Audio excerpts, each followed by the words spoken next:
The same thing today, but at a higher level. You know, because in the mind of this devil, the stakes is higher than ever because this devil's trying to fulfill their new world order. They never thought they would go down Right. in that ancient time. Now that they've been down, and from the deadly wound that was healed, they came back up. They never want to go down ever again. Right. I had a pre real quick. Obadiah, I just started at the top. The vision of Obadiah, thus saith the Lord power concerning Edom. We have heard a rumor from the Lord. An ambassador is sent among the heathen. Arise ye, and let us rise up against her in battle. Behold, I have made thee small among the heathen. Thou art greatly despised. The pride of thy heart hath deceived thee. Thou that dwelleth in the clefts of the rocks, whose habitation is high, saith in his heart, who shall bring me down to the ground? And that kind of goes into the point that you were making, how they never thought that they were going to be brought down. They thought, as it says in Psalm 49, that our continue from generation to generation. Psalm 49, 11. Our inward thought is that their houses shall continue from generation to generation. They never thought that they're going to be brought down. You know, but they're being greatly despised among all these heathen nations. You know, as more truth is coming out, and a lot of truth that's coming out is truth that has always been there, but these other nations have turned a naked eye because, you know, they were still prospering. But now everyone, you know, they don't want the money no more. They don't want your side deals. They don't want your oil deals, or, you know, they want these other nations. They ultimately want blood at the end of the day. You know, it's like you have more of that one. There's more. It's more. Verse 4. Though thou exalt thyself as the eagle, and though thou set thy nest among the stars, thence will I bring thee down, saith the Lord. Yeah, Esau, you know, space shuttle programs, you know, got satellites up in space, you know, so that's when the Lord, you know, when they first started that was the late 60s. You know, that's when the Lord started bringing them down. I.e., you know, sending out the prophets. Once the Lord sends out the prophets, you know, in the empire, that's when the Lord started bringing them down. You know, Jeremiah was the first chapter. You know, the Lord sent Jeremiah out to bring down or tear down foundations, you know, of a wicked ass kingdom. You know, paraphrasing. Now, if you want to grab it, yeah, I got it for you. Well, Start the 5th verse. You want me to further down? It's like 9 or 8. All right. Yep. 10. Yep. 10. I'll go straight to the point. Verse 8, Jeremiah 1 and 8. It says, "Be not afraid of their faces, for I am with thee to deliver thee." So we prophesy no matter what, right? It says, "Then the Lord put forth his hand and touched my mouth, and the Lord said unto me, Behold, I have put my words in thy mouth." See, and that's what's important about this message. It's the Heavenly Father's message. Okay? It's not our message. We're just messengers from the Heavenly Father. Okay? So be mad at him about it. It says, then the Lord, verse 10, "See, I have this day set thee over the nations and over the kingdoms to root out and to pull down and to destroy and to throw down, to build and to plant." You know, so once the Lord sends out the prophets, man, that kingdom is on its way out. You know, and the Israelites, the elected Israel, is being built up. You know, good word. Reminds me in Daniel when the Lord said, well, the prophet said, your kingdom has been measured. Many tekel. Yeah, have measured in the balance. Yeah, this place is, once the prophets go out, this place is being measured. Quick one. I'll go another quick one right quick. Jeremiah 28 and 8. "The prophets that have been before me and before thee of old prophesied both against many countries and against great kingdoms, of war and of evil and of pestilence."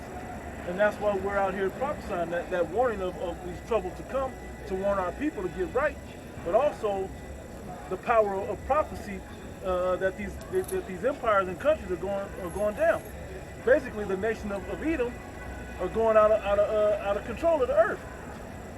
All right, and seeing this war that's starting over there is basically just another sign of prophecy coming to pass that this is gonna that this place is on its way out. Yeah, because it's gonna further lead down the road into the war of Armageddon. Right. And the Lord's he's multiplying conflict amongst these nations.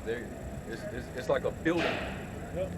All right, and you know, the more and more conflict grows and tension escalates, the more they're being prepared for this war. Yeah. You know, and right now, like Netanyahu, he's basically saying, oh, to those of you that are over there in Gaza right now, it's best for you to leave right now. We getting ready to do something to you over there. They already then shot back and retaliated, but now they're saying like, nah, y'all need to get out of Gaza. Guess what the price of oil gonna be? Right. Crazy. Oh Yeah. man, you think $5, $6, $7 is a lot for gas? Yeah. Wait till this war start popping off, man. Or $300 oil barrel, man. That equivalent is like $12, $15, man. Gallon. I just see $7.99 for premium in California recently. Yeah. So just imagine, like the brother said, when war kicks off. The thing about war, when war kicks off, trade doesn't stop, but it's harder to trade. Yeah.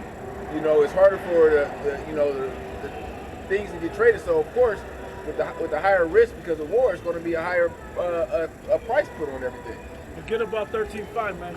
Tony Montana said it. Oh yeah. Now we got to worry about the fans. We got to worry about, it's like when wartime, it's more dangerous to move this stuff around. It's not peace like that. Somebody pirates all types of shit. Yeah, kind. So the danger and the stress of it, everything has to go up. Yeah. You know? Yeah, it's been, Which prophesied right into what we've been talking about, the collapse of hyperinflation to the collapse. Yeah, that's World War. World War is equivalent to being famines. Dictators. Dictators springing up. That's when world wars happen, man. That's what happens. So we're living in that time, man. Yeah, during the time of war, the people got to take L's. Yeah. In order for them to garnish the military power, for them to go to war. The whole industry's turning to weapons manufacturing. Yeah. When it says in Joel, Yeah, the third chapter, you're kind. thinking it, right? Yeah. When it says, let the weak now say I'm strong, they stop making their agricultural your plowshares. other different, They stop their production. Plowshares into swords. I'm gonna grab it. Kinds of like When I butcher it. Yeah. That's part of what's They happening. got to feed they got to put most of their money into their military industrial complex. Yep. They got to make sure they're not outgunned, they're not outmanned. They got to make sure they got the right firepower. You need oil. That's one of the main things you need for war. You need oil. Yeah. That's why America imports all their oil from Russia, Middle East, because they have oil here on American soil. They got plenty of oil. Texas, Alaska, that's the biggest reserves right there. But they're saving it because they know when this war happens, because they know that they're making actions that cause war. Right. So let's help deplete all theirs while we're sitting on our reserves. They're not sitting on a reserve. They're not sitting on reserve. So when war happens, you can put gas in your car to go to work. No. You want to put gas in your car to go to work? It's gonna be about $20, $30 a gallon. Yeah. Because we need that to fuel planes, planes, tanks, all that shit. Yeah. You can see how much money they spend. They spend like billions of dollars a year just on military defense, and we ain't even in war. America spends more money on their military than the top 9 countries combined. Yep, I remember that stat. Yeah. It shows you that this man, he's all about that sword, man. Yeah. He's all about that sword. He's never been about peace. And when I looked at that list, I remember that list. When I looked at that list, I think I did a video on it, but I think 5 of the other 9 countries are Edomite countries also. Yep. Yeah, of course. That are like under the beach. Yeah, Europe. Of course. Yeah. Yeah, man. Somebody got that in Joel? I got Joel actually. Joel chapter 3. Joel chapter 3. And really, you should read the first 2 verses and then jump down, because that's why the Lord is setting this up. Perfect. Yep. Joel chapter 3 verse 1 says, "For behold, in those days and in that time, when I shall bring again the captivity of Judah and Jerusalem, I will also gather all nations and will bring them down into the valley of Jehoshaphat." So simultaneously is happening. Where the Lord is turning back the captivity of Jacob, of Judah, All right, the tribes waking up, the tribes coming back to their power. You know, remembering themselves in the land of their captivity. The Lord is bringing them back. Yep. While simultaneously He's gathering these nations up and preparing them and arming them. Right. All right, for this all-out battle, this conflict. So the Lord is lining these nations up, and they thinking that they're going to be next on the power seat. Yep. But there ain't going to be no winners. All right, except the nation of Israel, the real Israel. And it says here, it says, and I will plead with them there for my people, and for my heritage Israel, whom they have scattered among the nations and parted my land. Why don't they see Yep. you small hats and you towel heads? Yep. Yeah. Y'all both got some explanations explaining it. Because it's saying here in the prophecy that the nation, that the land is parted by the people that don't belong there. Yeah. It's, when it says parted my land, meaning y'all done divided, y'all done took it, possessed it, and y'all done divided it. Yeah. Because y'all been fighting over who gets the greater share of the land. Yep. And then neither one of us is for neither. And it's not for neither one of you. them. That's why you can't. That's why you said they have to ship trees in. That's the greatest part of the earth. Yeah. That land, but you can't grow anything there natural because the people of the people of that land aren't in that land. Yeah. Right. Law slack. Law slack. Yeah. And the curse. Let's not forget about the curse that was given unto them people, that they wouldn't be able to yield the fruits of the earth like that.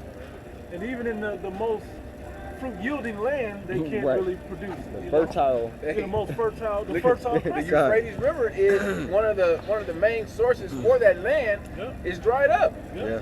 It's yielding no water. You did something wrong. And that's prophetic. You know? So that's showing you that land can't yield any fruit, can't yield any true vegetation, because the true people aren't in the land.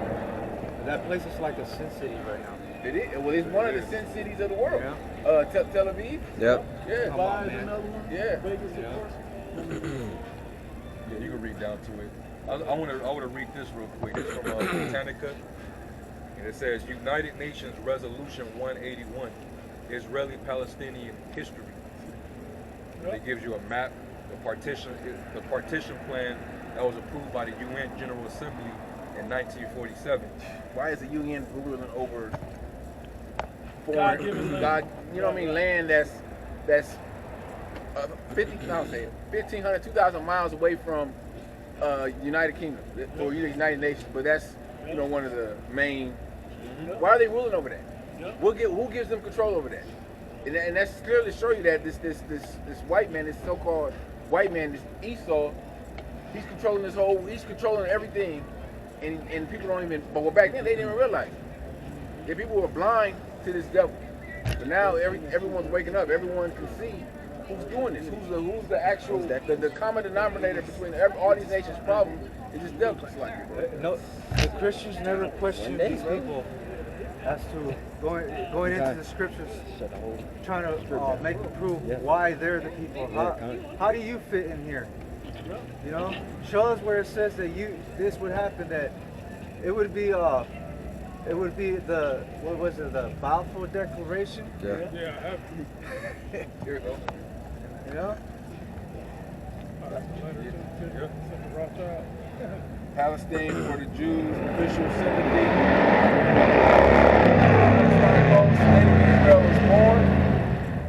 You see, One of the Rothschilds, he came out and admitted how they got it. they had two Balfour Declarations, you know. But I think the second one was the one that put them in their land. And it was from the help of the British forces. Right. Great Britain basically went in there and they said, all right, y'all can come on in. Yeah, we're gonna protect you. Make sure you get in there. All right. So it says United Nations Resolution 181, resolution passed by the United Nations General Assembly in 1947 that called for the partition of Palestine into Arab and Jewish states, with the city of Jerusalem as a corpus separatum, Latin separate entity to be governed by a special international regime. a resolution which was considered by the Small Hat community in Palestine to be a legal basis